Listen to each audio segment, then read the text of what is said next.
Welcome to TOMMO'S Race CHINWAG, your favourite Formula 1 podcast produced by a British biased bloke with a massive Swede full of very questionable wheel knowledge. Broadcast live on YouTube and after the fact on Apple Podcasts and Spotify. We have a good old natter about each and every Grand Prix of the season.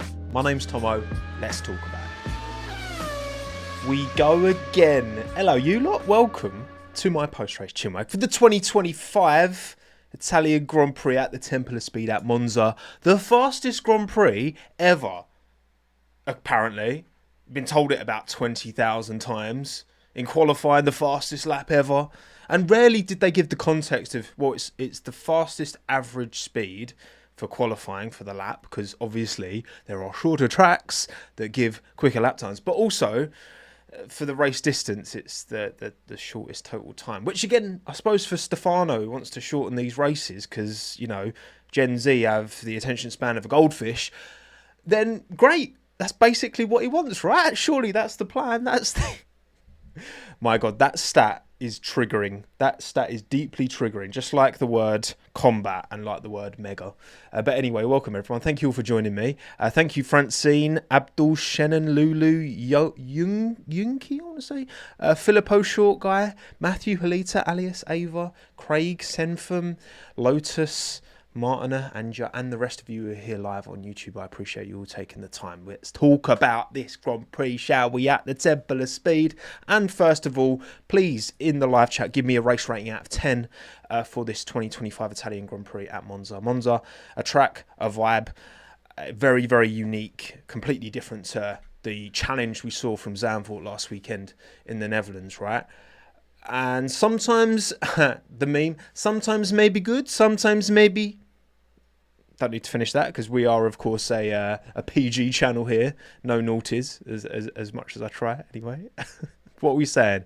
Oh, wow, there's some rain. There's a range here. Lotus gave it a 2 for Lotus, and Grief for Jesus gave it a 10 out of 10. Up the griefer. Well, I don't really know. I'm going to create a poll, and I'm going to race rating out of 10. I'm going to put the top end as a... probably 6 or above. I reckon. I'm just kind of trying to judge off what you lot are saying. 5, 4, and then a 3 or below. You can hear my lovely keyboard tapping in the background. So if you are here live on YouTube, get your race rating in, and then we'll roughly judge where this actually sat. And thank you, Lord Uzik, should I say, for the super chat. It's crazy to me how even in a race where, let's be fair, not much has happened, McLaren still look like complete idiots, this team sometimes. Oh, we will get into that. Do you not worry. You not worry. There is plenty to talk about from this Grand Prix, even though it wasn't the most box office, most exciting. McLaren, as you said, Uzik, found a way. They're fighting ghosts here. Okay, they're so far ahead in the Constructors' Championship, and they're nailed on, well, probably almost certainly nailed on for drivers, unless Max finds a way to do what he did today for the remaining 9 races and create some witchcraft and win this Grand Prix. But whatever, right? That's not likely to happen, let's be real. And McLaren's still finding a way to create some not so good headlines for themselves. It is what it is. And thank you, Jaden. I'm glad you like the jersey. This is the Inter Milan Pirelli. Ooh, look at that. That I don't wear it very often because, to be honest, it doesn't look too bad on camera, but it's a bit tight for me. I'm a bit too rotund for this. I want to lose a bit of my belly, and I'll fit in this a bit better. But for a live stream, it looks half decent because you can only see my shoulders. So lovely jubbly. Right, what we're saying in race rate, and then 216 of you have voted. Oh wow, okay, pretty. 28% of you 6 or above, 32% of you are 5, 29% of you are 4. So they're pretty even, and then 12% are 3 or below. I have given this race a 5 out of 10 for Monza. Bang average. Pretty good at the start. I really enjoyed the opening laps. You had, obviously, Lando squabbling with Max. You had Charles squabbling with Oscar. I thought Oscar's move around the outside of Charles Leclerc into turn... You know, I don't do corner numbers. I've got a picture of the Monza. 6, wasn't it? Curve or whatever. I just can't retain that information. Somehow I can't retain that information. I can retain the information that the Q1 field spread in the top 15 was 0.423 of a second, but I can't tell you a corner name that has existed on the F1 calendar for 50,000 years. That's just the brain sometimes. That's just how it works. But yeah, for me, a 5 out of 10. It was, start was interesting. Obviously, the McLaren drama dynamic gave a little bit of intrigue. It was an impressive drive from Max. He went unchallenged, but I think that's because he was driving the absolute nuts off of that Red Bull. There was some good squabbles through the field, but also far too many people getting pushed off and little incidents, as Oscar called it, a little incident with him and Lando. Not it wasn't an incident in that regard, but there were too many banging of wheels. I don't like that. So yeah, for me, 5 out of 10, and of course, Albon P7. That deserves a bit of credit as well. That elevates this one ever so slightly from a purely biased point of view. But yeah, 5 out of 10 for me for Monza, I think is fair, and 34% of you agree. So I think that's pretty on top, right? Bosh. So first of all, qualifying on Saturday, a banging qualifying, gotta say. Monza's one of those tracks where there's not much technical challenge to it on the face of it, but then you actually look a bit deeper. These traction zones are so important, because you lose so much time if you don't get your traction out of a corner right. Okay, so it's not like you're coming up to another corner straight away, so then you can recover that time. Like, it really does punish your mistakes. But again, the field spread in Q1, 0.423 from George, who was quickest in Q1, to whoever was P15. Which I can't remember who was P15, but either way, less than half a second. Crazy. Like, the margins again in qualifying have been super tight this year. Once again, that was the case, and we saw Isaac Hadjar go out in Q1 though, but fortunately for him, he recovered big time in the race. Minton reveal, Han. Minton reveal. Well, just because you've been away doesn't mean you get. Maybe if you hang around, Han, in the stream, you might get a little Minton reveal. Also, it is steaming in this room. So apologies for the sweaty, burnt pink. I'm matching the pink aesthetic, right, with my skin tone right now. Love it. But yeah, Max managed to clutch up on pole position. I've got to say the commentary was jokes, because you could tell that Crofty and Brundle, if you were watching the Sky broadcast, they did not expect Max to take pole. They'd forgotten about Max, basically. Like, even though he went, I want to say quickest in Q2. Maybe he didn't. I think he did. Oh no, he went quickest in the first runs of Q3. Sorry. I don't know if he went quickest in Q2. Regardless. Obviously, Oscar went ahead of Charles. Then Lando went ahead of Oscar. And then, to be fair, it was more the race director was just on the McLaren garage. And then all of a sudden, Max has taken pole. Like, crazy. And to be fair, look, the Red Bull this weekend clearly has been a way more competitive car. And it is nice to see that even though McLaren do have this inherent advantage, and they're always at least the second quickest car, if not quickest car, and I think you can maybe argue the Red Bull was the quickest car this weekend, or did Max make the difference? Depends, I don't know, right? You can never say for sure. There are some weekends where the Red Bull is nowhere, and it is comfortably fourth quickest car, if not lower. And around a track like Monza, and maybe it'll be the same in Azerbaijan because of the somewhat similar characteristics in terms of it being very, very full pin for a lot of the lap. Maybe they'll turn up in Azerbaijan with Oracle Red Bull Racing, but at the same time, maybe this is the turning of the page. Maybe Max title. Look, listen, right? McLaren, we'll get into this more, but McLaren being, fairness. I love fairness. We are do the McLaren, the papaya rules, blah, blah, blah. What we need now is Max to just have the car and just to like catch up to these two, right? McLaren boys faffing about, being all fair, and then boom, that's what we need to ignite this title fight. Because let's be honest, like, this title fight is better than no title fight. Yeah, it's more interesting, it's more intriguing, it's more exciting than 2023, where Max just walked it, of course. But as title fights go, it is very stale. Like, let's be real. It is just because of McLaren's approach and the fact that the drivers aren't over... They're talking about it. They're not necessarily happy with certain decisions, but they're not actually overruling the team. Like, from an entertainment point of view, right, I want a bit of chaos and we're not really getting it. And that's where we need Max coming up. Bosh. I don't think it's going to happen. But anyway, I digress. Qualifying, Max ahead of both McLarens, ahead of both Ferraris, but of course Lewis having to serve that 5-place grid drop that was given to him. I mean, I hadn't seen the footage of Lewis speeding at Zandvoort, and when you watch it, you're like, damn, Lewis, you were going way too quick for that situation. That seemed a bit careless. So, but he should have been given the penalty during that weekend. There's no reason to not give that penalty during that weekend, as far as I'm concerned. So it was a bit of a shame, because actually Lewis did have a good race in the end, and he recovered well, all things considered. But then Russell Antonelli, good to see Kimi very, very close to George Russell in qualifying. He was actually only, I've got my little graph here, and we'll go to the head-to-heads in a bit, 43 thousandths of George Russell in Q3, which is good to see from Andrea Kimi Antonelli. Gabriele Bortoleto, hello, Mr. out-qualifying Nico Hulkenberg so many times in a row now. But of course, the head-to-head doesn't tell you the full story. The quali head-to-heads on average do tell you the full story, which we will get into shortly, like I say. Alonso, P9, Yuki. I was gassing Yuki up. If you saw on Twitter, I posted, this is the weekend. He pulls it all together. I got to Q3. And then, I mean, he said he didn't have a toe. Potentially there was a bit of a car issue as well. He ended up like 7.5 tenths off of Max, which was pretty disappointing, given that he got to Q3. My expectations were like, this was going to be the first weekend he'd find something, and it's not to be. Not to be.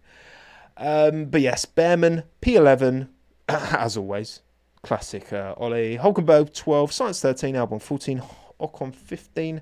Hadjar, pit lane start for the race, but qualified P16. Stroll, Colapinto, Gasly, and then Lawson at the back. I think both racing bulls in quali made their mistakes individually, and that obviously impacted their race position.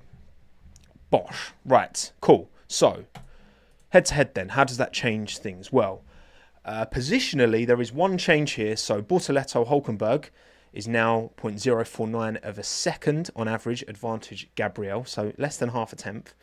But Bortoleto, that is now the eighth largest gap. That's right, yeah. 8th largest gap instead of 9th. Albon Sainz comes down 0.039 of a second. Advantage Albon is very, very close. And this is the thing, right? We'll look at the driver standings shortly. Albon's well ahead of Sainz. Crazy ahead of Sainz. But actually, pace-wise, over a lap, very, very similar. Carlos has been unlucky, but also he's been much messier than Alex this season. I think that's fair to say. Ocon Behrman, still Ocon advantage. 8 thousandths of a second, which is crazy. So it's basically identical between them two. Piastri Norris, advantage Piastri, but it goes within a tenth now because Norris out-qualified Piastri this time by over a tenth. Leclerc Hamilton, 0.194. Hadjar Lawson, basically 2 tenths. Gasly Colapinto, also basically 2 tenths. Colapinto out-qualified Gasly this time out, closes that gap ever so slightly. I think actually 2 tenths, Colapinto off Gasly. Quietly, Colapinto's getting there. And I'm... As much as, again, I've said this many a time, wasn't doing bad enough of a job. Feel free to leave. He wasn't doing bad enough of a job to get dropped. However, now you've given Colapinto the opportunity, let him cook, give him the opportunity. And 2 tenths off of Gasly is pretty good, given the lack of preparation, okay? Yeah, McFillan's unsubscription is fair. That's valid. Alonso Stroll, basically 3 tenths. Russell Antonelli, basically 3 tenths. Verstappen Tsunoda, basically 6 tenths. Ouch. So, race results then. Let's reflect briefly on it, and then we'll get into the details, the little bits and bobs. Verstappen wins ahead of Norris and Piastri. Not Piastri and Norris, which it almost was. Leclerc, Russell, Hamilton, 4, 5 and 6. Pretty clean races, not too much going on. Lewis making progress through the field, of course, was cool. Obviously, he had a quicker car, right? He was out of position, but he was making it count. Very, very good. Wasn't able to get Russell, was hoping for a bit of an undercut, but came in a little bit too late to make that work. Albon, P7. He was the highest up driver to start on hards, and that kind of worked because when everyone on the mediums in front of him pitted, he had a lot of clean air to run into, and he said it himself in the post-race. It was kind of a bit of an easy race, a bit of a chill race, not too much going on for Alex, apart from when Kimi almost ran him off the road, which was very sketchy from my point of view. Bortoletto, again, doing the business, converting that P8 in qualifying to a P8 in the race. Very, very good, very vamos from Gabby. Although, of course, he was running behind Alonso after the first pit stop because Aston jumped Sauber in the pits. And, of course, Fernando, as you can see, has an X next to his name because he didn't finish because the car broke, which is very annoying. For him, Hadjar, what a recovery drive from pit lane start to P10. Huge. Well done, Isaac.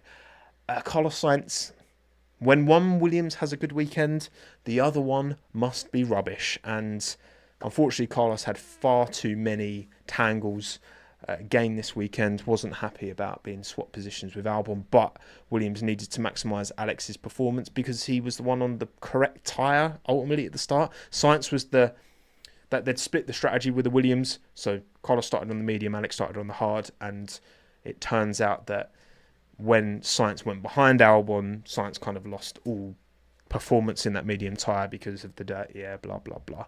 And then, of course, him and Behrman, who was P12 in the end, they had a tangle, which we will get into as well.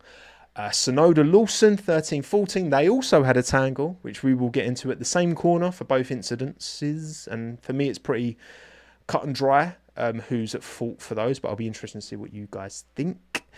Ocon P15, he got... Oh, and him as well. Ocon and Stroll had a tangle. So Sainz Behrman, Sonoda Lawson, Ocon Stroll all had tangles at turn 4. This one is quite a common turn, clearly, for incidents. We saw, obviously, Leclerc Hamilton in, 2019, famously when Charles won that race and wasn't punished when he probably should have been. But anyway, the vibes meant that, sod it, just don't punish him. And then Gasly, Colapinto, just kind of split strategy, running their own race. Very lonely race, especially for Franco. It's a testing session ready for Alpine. And then, of course, Alonso's suspension broke. Just broke. Just broke. Just because why not? The same way that Lando's car broke down last weekend, because why not? This it was Alonso's suspension this time out. And then Hulkenberg didn't even start the race. I've not actually seen it. Has it been confirmed what Hulkenberg's issue was? I'm not aware. But anyway, that's how it finished at the Temple of Speed.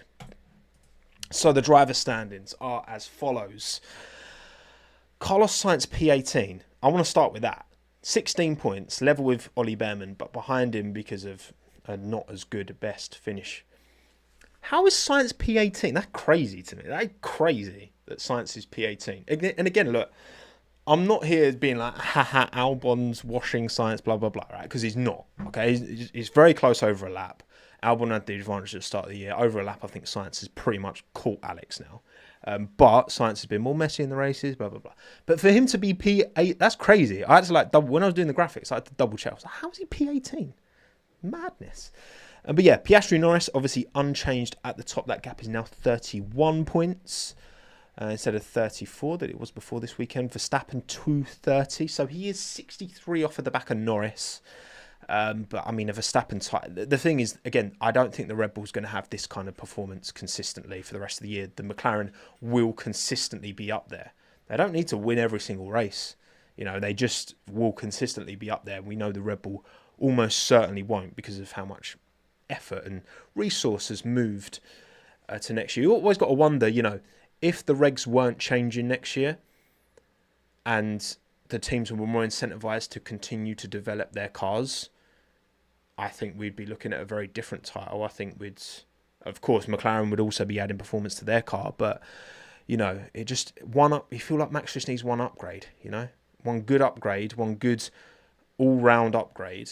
I guess it's really tyre management, isn't it? That's the killer. And around Monza, where, you know, the track surface is well rubbered in.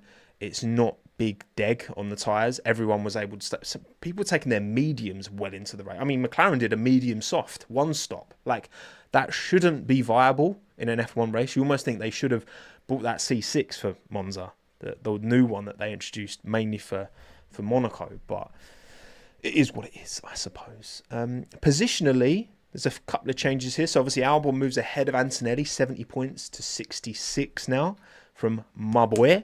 Hadjar moves ahead of Hulkenberg as well, 38 to 37. That 1 point for Isaac puts him in P9. Huge for him. And then, of course, Bortoleto, a couple of points. Sorry, 4 points for him. So Bortoleto jumps up big time with that P8 finish. And yeah, I still can't believe Carlos Sainz is P18. That's kind of crazy to me. But because that certainly doesn't reflect the performance. That's why it's crazy to me, because it doesn't reflect the level he's been driving at, even though it has been messy. That's just kind of mad. When you look at Albon, he's P7. He's head of a Mercedes, for crying out loud. And then the team standings. Again, no position changes in the team standings. In fact, I was expecting some, but actually there was none, because Bortoleto obviously got points on the board. Hadjar only got 1 point, and Aston's didn't get any. I was expecting, but actually no. Aston stay put, 1 point ahead of Racing Bulls. So what? Williams 86, Aston 62, Racing Bulls 61, Sauber 55, Haas 44, Alpine 20. And yeah, obviously the battle for... I think the battle for P2, you can include Red Bull in that now, if Max can keep delivering this level of performance where he can keep getting podiums. He could single-handedly get Red Bull P2. I think that's definitely viable. Again, Yuki needs to find something, because the way it's going, it's not looking good, Brev. And the pain is what it is. But yeah, that battle for P5 is good. Well, probably not P5. I think Albon's got it. And Sainz will get enough points to get P5 over the line for Williams. But the battle for P6 to P9 is going to be interesting. Going to be very, very interesting. And then also, before we get into the bangers and the clangers, and a bit more of a deep dive into the specific incidents during this Grand Prix, F2 and F3, which was chaos. Starting with the F3 race. If you're ever going to watch an F3 race highlight back, pick this weekend, because F2 was chaos, but F3 actually was really good racing. And typically it's the other way around, because the F2 drivers are a bit more experienced than the F3 drivers. Usually F3's like just a nightmare, everyone shunting, blah, blah, blah. And that's what happened in F2, as you can see from this picture, which is Arvid Lindblad giving Alex Dunn a little punterino into turn 4. Of course it's turn 4. It's always turn 4. Or, well, usually it's always turn 1 too. But it was always turn 4 this weekend. But yeah, Intra Puvazak won the F3 race. Superb wheel-to-wheel racing at the front, and he got it done. He got a great move on the outside. It was like a double overtake into one. Yeah, unbelievable from him. Racing with Solov and Benavides, I think it was, in the F3 race, wasn't it? Benavides, Solov, and Intra Puvazak. Solov got P2. Intra Puvazak won, and they're both Campos drivers, so Campos won the Constructors. The F3 season is now over. It's done. Obviously, we know Camara had already won the championship in F3. He recovered big time in the race as well. That kid's special, and he's a Ferrari junior as well. Ollie Behrman, got to watch your back, because he might be coming for that Ferrari seat that you want. And then, of course, yeah, the F2 race was absolute chaos. Luke Browning won. A million drivers retired from the race. It was chaos. It was one of them that it was just a war of attrition. Again, check out the highlights of the F2 and the F3 feature races this weekend, because they were balls to the wall, for want of a better term. And yeah, very sloppy from Lindblad. He took out Dunn. He also he harpooned. Who did he harpoon? Was it Stanek into turn 1? I think it was. So yeah, it was a lot this weekend in the junior formulas. So give it a watch if you haven't already. Would thoroughly recommend. Okay, we are 24 minutes into the stream. What shall we talk about first and foremost? You know what, actually, before we get into bangers and clangers, I want to talk about the incidents. So I'm talking Ocon Stroll into turn 4. I'm talking Lawson Sonoda into turn 4. And I'm talking Sainz Behrman into turn 4. Now, shall I do 3 quick polls? Let's start with Sainz v Behrman. Who's to blame? Yeah, let's do this with all 3 incidents, okay? So, Sainz, Behrman, or racing incident. So, this was where Sainz goes on the outside of Behrman and then turns in, Contact, because Ollie's there, is about halfway alongside alongside Science. Science turns in basically as if expecting Ollie to have pulled out. Ollie hasn't pulled out. He's still there. Contact, they both spin. Behrman gets a 10-second penalty. So, let me know what you think in the poll. If you are here live on YouTube, you get to get involved in the poll. I want to hear what you lot think before I corrupt you with my opinion. Joby, what happens to the end of month quizzes? Joby, I haven't been doing them. Because it's been very life admin busy recently, and B, honestly, you some of you were watching them, but the viewership just wasn't enough to justify the time spent, which is a shame, because I would have liked to have made, and I think I gave it a good crack with the monthly quizzes. I'll still do the end of year quiz as I always do, but a monthly quiz, there just doesn't seem to be the appetite for it, which is fine. That's the thing with YouTube. You kind of test things out, see if it works. And ultimately, I need the numbers to justify. It's a business decision ultimately, right? That's the way I've got to think about this being my full-time thing. So, yeah. But end of year quiz, don't you worry, we'll be back. But yes, right. Science Behrman, who's to blame? 37% of you have said Science. 45% of you saying racing incident. Only 18% of you are saying Ollie Behrman was to blame for that incident, which of course he got the 10-second penalty. Which is funny, isn't it? Because obviously last weekend with the Science Lawson one, most of you thought Lawson was to blame and it was Science who got the penalty. Now, look, to me, this was, I think, more, if you're going to put it on anyone, then I think it's more on Science. Because at no point has he completed the overtake. That's the thing. He's making the move on the outside of Behrman, but he's not fully, it's not like Behrman's just got a nose in. Like, he is significantly alongside Science.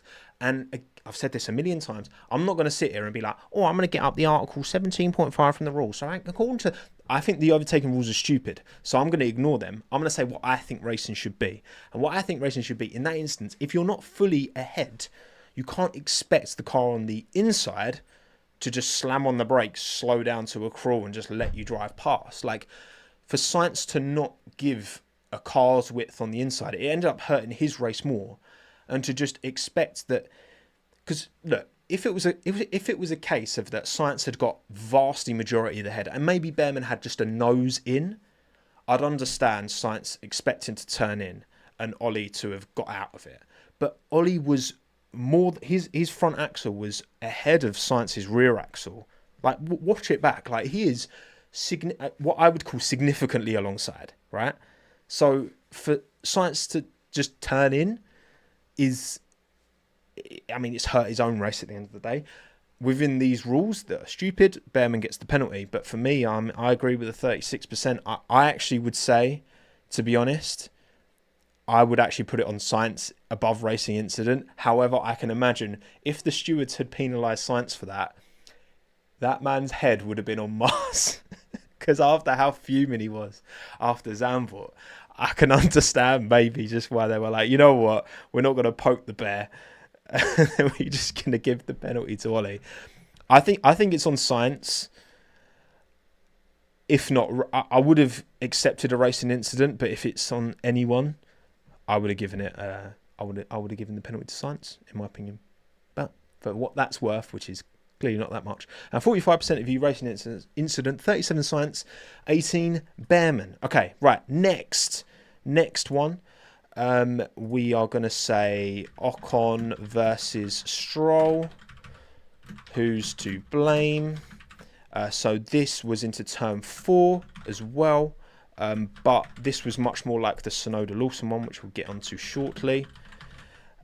So what's it? So Stroll's going for the overtake. He puts his car along the outside of Ocon, and then Stroll, it's a squeeze, and Stroll goes off the track, carries on straight. Ocon gets the penalty for this one. What do you think? Let me know in the poll if you are watching. The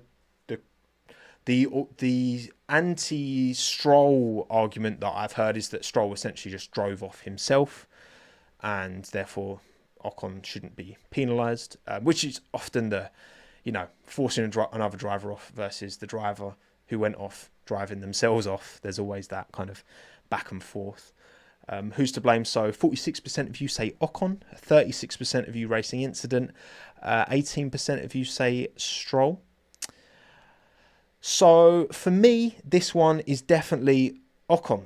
I'm not saying racing incident, I'm saying Ocon. I think, and we see this so often, turn 4, the car on the inside does not give a full car's width.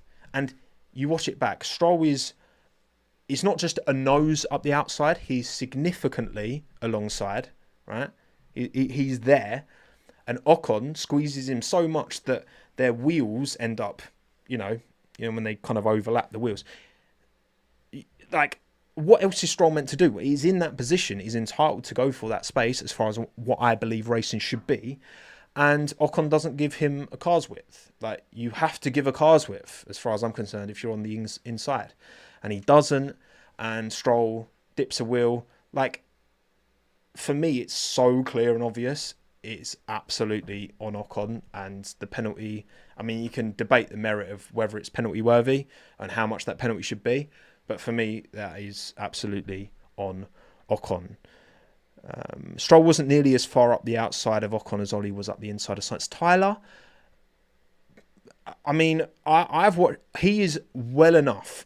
I mean, Stroll's clearly enough alongside because Stroll's front axle is ahead of Ocon's rear axle, and we know that because the wheels are intertwined, right? So if your front axle is ahead, completely ahead, an entire tyre width ahead, then you are significant. That's what I deem significantly alongside, right? Like, it might not have, and Behrman, probably was even further up along the inside. But I'm saying Stroll was more than enough along the outside of Ocon that Ocon should have given him more space. So I say Ocon. And 49% of you agree. 34% racing incident. Only 18% of you say Stroll. And then finally, a Tsunoda v Lawson. Who's to blame? So is it Tsunoda? I'm just going to type TSU racing incident, or is it Lawson? So again, very similar to the Stroll Ocon incident. So you've got Lawson on the outside this time, Tsunoda on the inside, and there's a bit of locking of wheels again. Lawson kind of goes straight. Tsunoda gets damaged from this as well, which then hurts the remainder of his race. And then, of course, there's the additional baggage of this being a Racing Bulls versus a Red Bull. So Yuki wasn't very happy after the race. He kind of he fired a few little, without saying Liam's name, shots in his post race. And that kind of, I mean, it was a bad race for Yuki ultimately. And this was the cherry on top. And wow, okay, 29% of you say Tsunoda, 25% of you say Racing Incident, 46% of you say Lawson.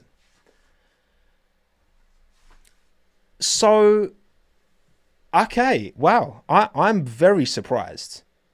I'm very surprised because, right, hang on, I need to watch this Lawson Tsunoda one back, because I'm so shocked that you lot went with Ocon for the first one, but then not with Lawson in the second one. Because I think Lawson is, again, what I believe to be more than... Right, hang on. Right, I've got a screenshot here. I think you lot are crazy. Right, hang on. Right, we're going to get a screenshot, because you lot are saying, most of you are saying Lawson was at fault, right? Hang on. I've just let me get a good screenshot. Right, and this is like going into the, like, I think, for what it's worth, I think, as my laptop seems to have frozen somewhat, Lawson was more than enough along the outside to be merited space, and I think it's on Tsunoda. I think it's on Tsunoda. I can't believe you lot have said otherwise. That's actually crazy to me. Hang on. Oh my god, I'm getting sweaty in this room. 42% of you are saying Lawson's to blame. Really? Really? To me, this is like exactly the same. To me, this is no different. And I'm struggling with how only 18% of you thought Stroll was to blame for the first one, but 42% of you think Lawson's to blame on this one, even though both those drivers were that they fulfilled the same role in the incident. Hang on, sorry, I'm taking absolute ages to get this screenshot saved. Like, come on, hang on, wait, hang on. Let me just move over to this side of the screen, right? And let's get this. Let's get the little screenshot here, bro. All right, come on, people. What are we talking? Look at how far alongside Lawson is here, right? His front axle is comfortably ahead of Yuki's rear. You can't, like, I think watch it back, because this for me is exactly the same. There's no difference. Lawson is significantly ahead, alongside. He's not ahead. He's significantly alongside, in the same way that Stroll's significantly alongside Ocon. Both should have been given a car's width. Both weren't given a car's width, and both went off. And I think the driver on the inside, as Minton starts barking, should have are the drivers to blame. They're the same. They are the same incident as far as I'm concerned. But anyway, Minton, what are you doing? Right, just come in. If you're gonna bark, mate, just come in here. Right, we're just gonna let him bark in the background. So why not? I mean, I think that's crazy. That's mad. But yeah, so for me, Tsunoda's at fault, Ocon's at fault, and Sainz is at fault. There you go. Bosh. Lovely jubbly. Happy days. Done. Right.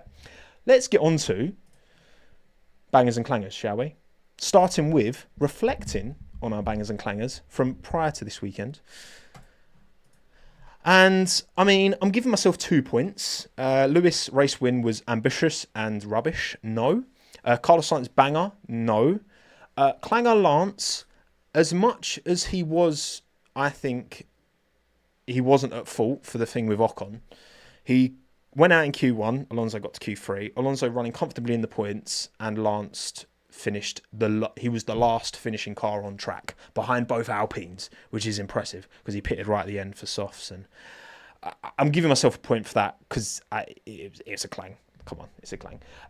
Ferrari banger, no. Alpine clanger, they were the worst team. So yes. As for you, race winner Oscar, no. Banger drive Charles, maybe I should have given him half a point, but I think there were more banging drives out there. So I've gone no. Clanger Colapinto, he was running pretty much on pace with Gasly, so I don't think that merits a clanger. The team merit a clanger, but Colapinto does not. Banger Ferrari, no. Clanger Alpine, yes. I win. We're moving on. Before you lot start having a pop at me in the live chat and saying, no, Tommo, Charles deserves 2,000 points because actually he was really good. Shut up. Right, bangers and clangers. Let's go. Let's not waste any time. Let's get through this pronto. Starting with banger driver this weekend for me. It's kind of easy. It's Max Verstappen. Of course it is. And for you, 1,052 of you voted. It's also Max Verstappen. 83% of you went Max for banger driver. He made the difference. You know, I think there are, and it's impossible to really say for sure where Yuki's struggling so much with this Red Bull. And I think relative to the field, Yuki struggled at a similar level as to which he struggled at in Spa and Zandvoort and Silverstone and whatever, right, this year. But I think Max did make the difference this time out. He got pole position, which was clutch. And he made it, I won by 19 seconds, right? But I think the laps he was putting in at the start, you could tell he was pushing. I think he made the difference. I think it's one of those where this was a vintage Verstappen performance. So 83% of the vote, I think it's very valid. 6% Albon, rate that. 5% Hadjar, again, great recovery from Isaac. Who knows if he'd have started in a better position, but it was kind of on him. He was very unhappy with Carlos after quali, wasn't he, Hadjar? But I didn't actually see what really went on with him too. And then 3% Hamilton, good recovery drive given the penalty that, as much as it was a deserved penalty, it shouldn't have been served in this race. So banger drive, Max. Clanger drive, I've gone Yuki, and so have you. 21% of you went Yuki. I've gone Yuki. 20% of you went Sainz. So it's very close between Yuki and Carlos. And I do think Carlos was at fault for the incident with Ollie. So for that point of view, I kind of agree with that. But yeah, Yuki went backwards in the race. I think he was at fault for the incident with Liam as well. Frustrating, because it feels like he got to Q3 and I'm like, yeah, push on, next one. And then he's like 7.5 tenths off of Max. And I know he said, he didn't have a toe. He was saying about he's got a slightly old spec floor relative to Max as well. But that's not 7.5 tenths of performance. Like, frustrating, annoying. And Yuki still is the lowest in the driver standings person who scored a point. Only ahead of Colapinto and Doohan. Crazy. 14% Antonelli. Bit of a messy weekend for Kimi. Although he had good pace in qualifying, you feel like it should have been more, and he just wasn't able to convert in the Grand Prix. And obviously pushing Albon off, that was a bit naughty as well. Stroll 11%. Again, he wasn't at fault for the thing with Ocon, but yeah, last of the finishers today. So yeah, Clanger drive, Yuki, we agree on that. Banger team, I've gone Red Bull Racing, and so have you. 52% of you went Red Bull. I just think to be able to turn it around, I think you have to also give credit to the team on Max's side of the garage for being able to convert and take this opportunity and beat both McLarens, because that's not going to happen very often this season, when we reflect back on it. So I think, just Red Bull just nailed it. Max nailed it in the car. The team nailed it on their side. And as for Yuki, I don't know. I mean, it's hard to... They should be delivering performance with both cars, but this is such a done thing now. I still think you can give credit to Red Bull for what Max is able to do, because he isn't doing it on his own. But yeah, 52% of you agree, went Red Bull Racing. 24% Ferrari. Could have been, should have been more maybe. 10% McLaren. See, double podium kind of undid the goodwill with their little quarrel towards the end. And then 9% Williams. Could have underperformed in qualifying, didn't they? The Willies underperformed in quali because their operating window over a lap is so narrow. Albon keeps moaning about the tyres not being ready, and it just seems to be a quirk of that car. But recovered well in the race. Sainz should have recovered better as well, if not for the incident. And then Clanger Team Aston Martin, I've gone. The thing is, they had a car that could and would have got points. Bortoletto's P8, and Alonso was running ahead of Bortoletto, and then the car just brakes on him.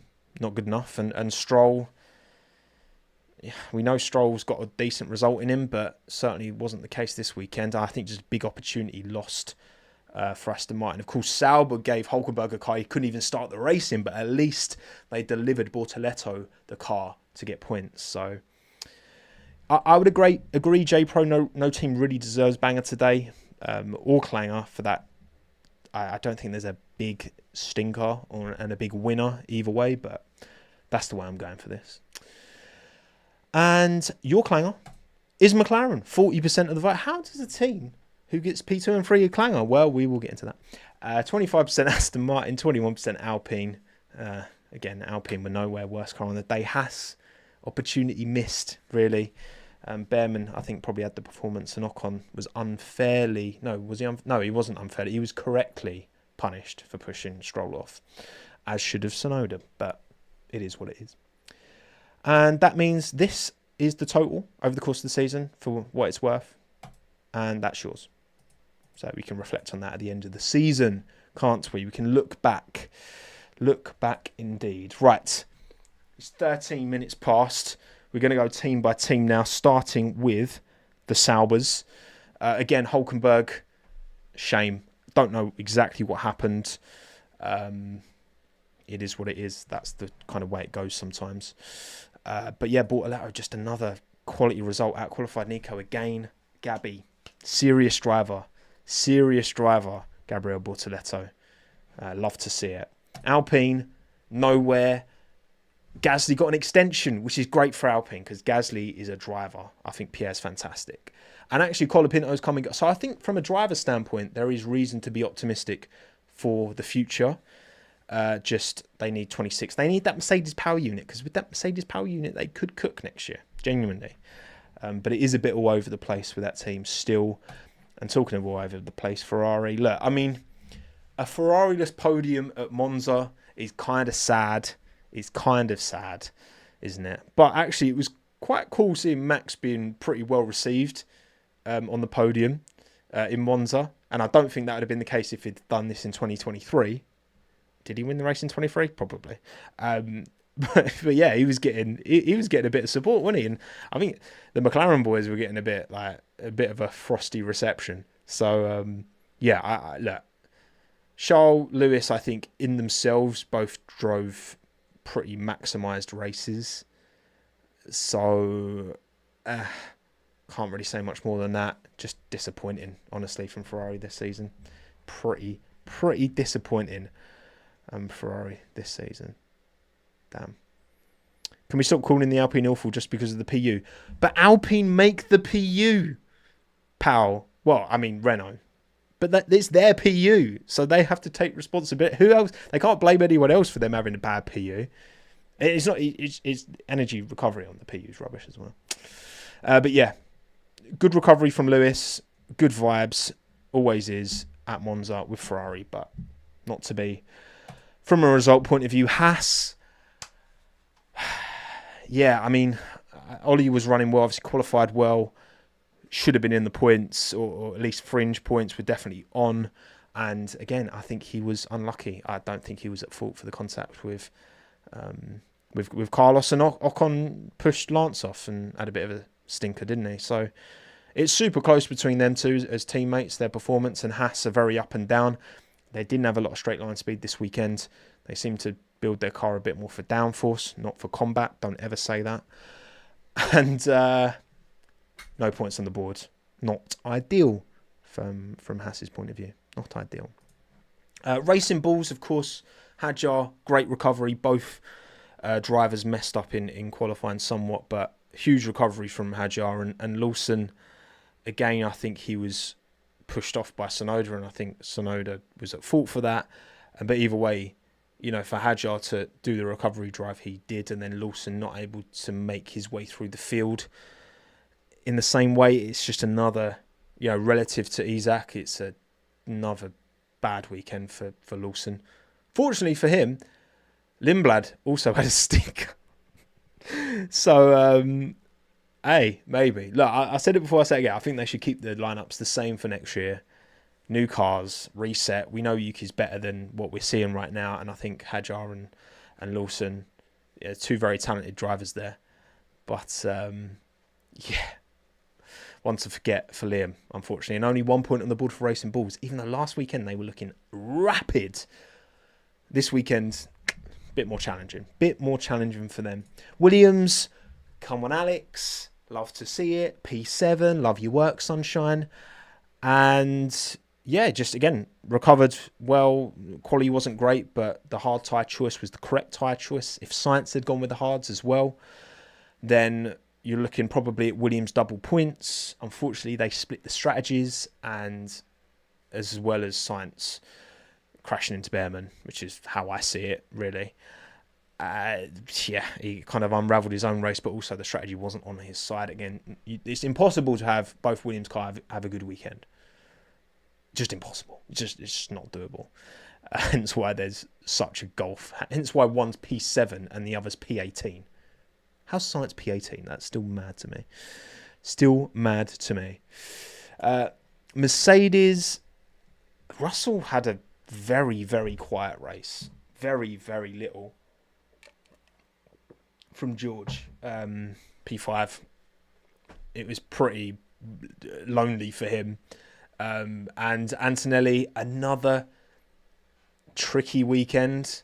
Like, again, like quick in qualifying. There is enough there to be like, yeah, this kid could be mustard because he's quick over a lap.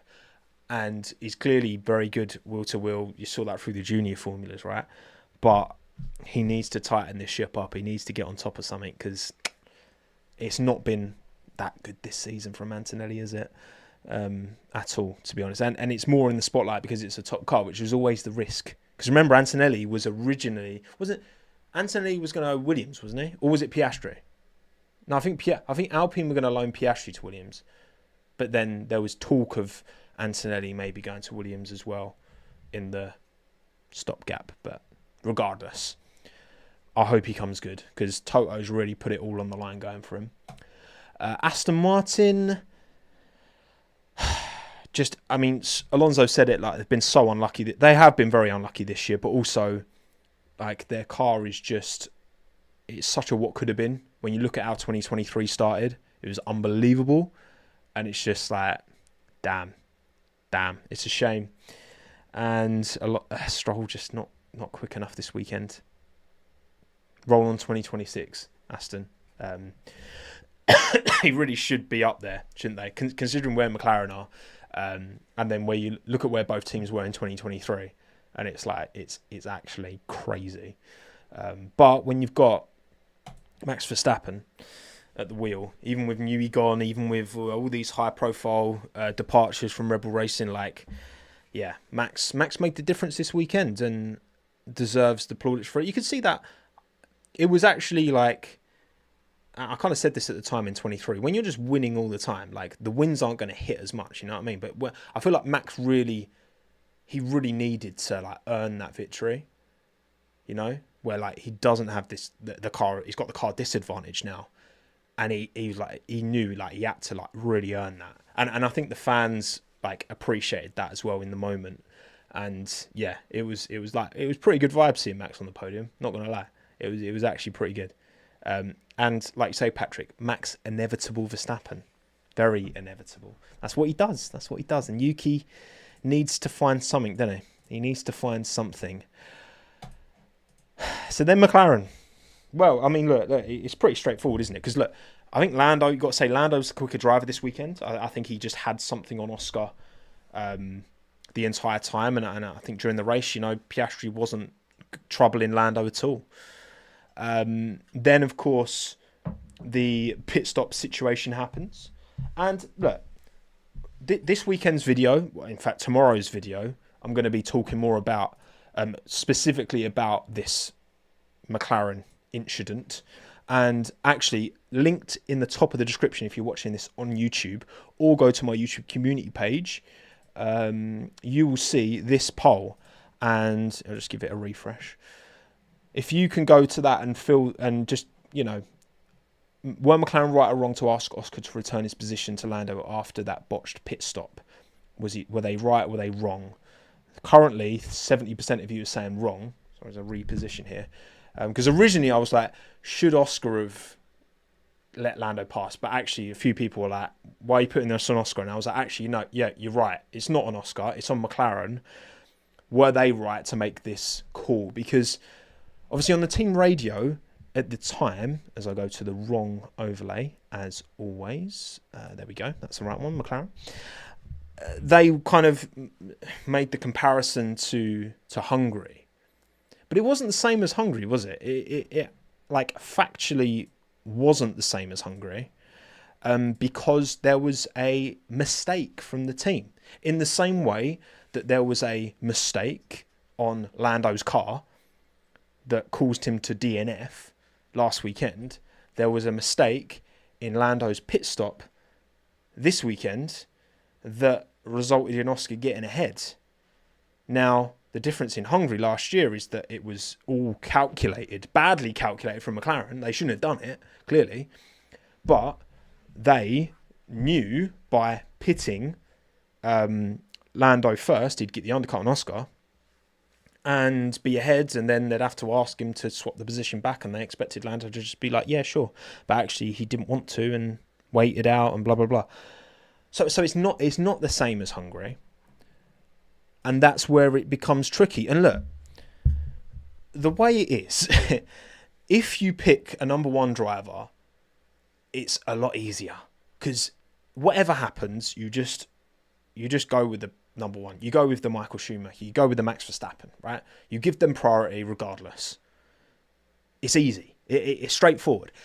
When you try and play this team game where we're going to be all equal and la-di-da-di-da, you kind of make a rod for your own back that you then have to deal with the consequences and deal, because it's very unlikely for what happened to have happened, right? And they could have double stacked them. The gap was big enough, but they didn't. They could have pitted Lando first, but they wanted to pit Oscar first because they were being super, which again, that's similar to Hungary, where they were being super risk averse about an undercut, in this instance from Charles, getting one over on Oscar. And then obviously the bad pit stop. Oscar had a 1.9 pit stop. Lando had a 5.9, I want to say. So it was like a 4-second difference. And then obviously Oscar also had the undercut performance on the soft tyre. And then he's ahead. So this isn't the same. This isn't the same as Hungary. And to me, it just comes back to, it's just a bit, like, entertainment-wise, it's just a bit stale, where you've got these two drivers who are like, the McLaren is so rigidly trying to preserve this sense of fairness. Because then, okay, well, hang on.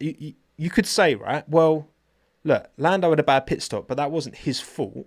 And the team had control of the situation, so they could ask Oscar to give Lando position back. But then couldn't you also say that last weekend, well, Lando didn't have control of his car DNF. McLaren could have taken control and said, Oscar, pull into the pits, we're retiring the car. Which I know sounds ridiculous, right? And it is ridiculous, by the way. I'm not for a minute saying McLaren should have retired Oscar last weekend because Lando got bad luck with his car, right? Obviously not. But where do you draw the line? As this championship goes on, it's only going to get more and more competitive, more and more tight between these two. And at some point, like, I think it is going to get a little bit dicey, and I'm very much looking forward to that, because that's the spark this title fight needs, that right now this title fight does not have. So, yeah. Oh dear, McLaren, what are you like, eh? What are you like, McLaren? Just don't make it easy for yourselves, do you? But, yeah, please go to that poll. It's linked in the top of the description on my community page.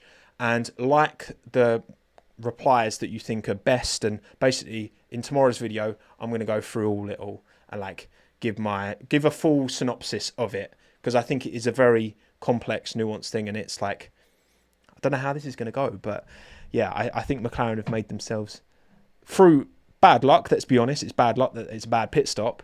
But also, again, just pit Lando first. And then, I mean, yeah, you pit Lando first and maybe he has a bad first pit stop, right? Who knows, right? The butterfly effect is crazy. You can't even fathom it. But, yeah, they just seem to make a rod for their own back, didn't they? But, yeah. Anyway, we'll talk more about that in tomorrow's video. I'm going to wrap it here. Thank you all for joining me. I do appreciate you taking the time.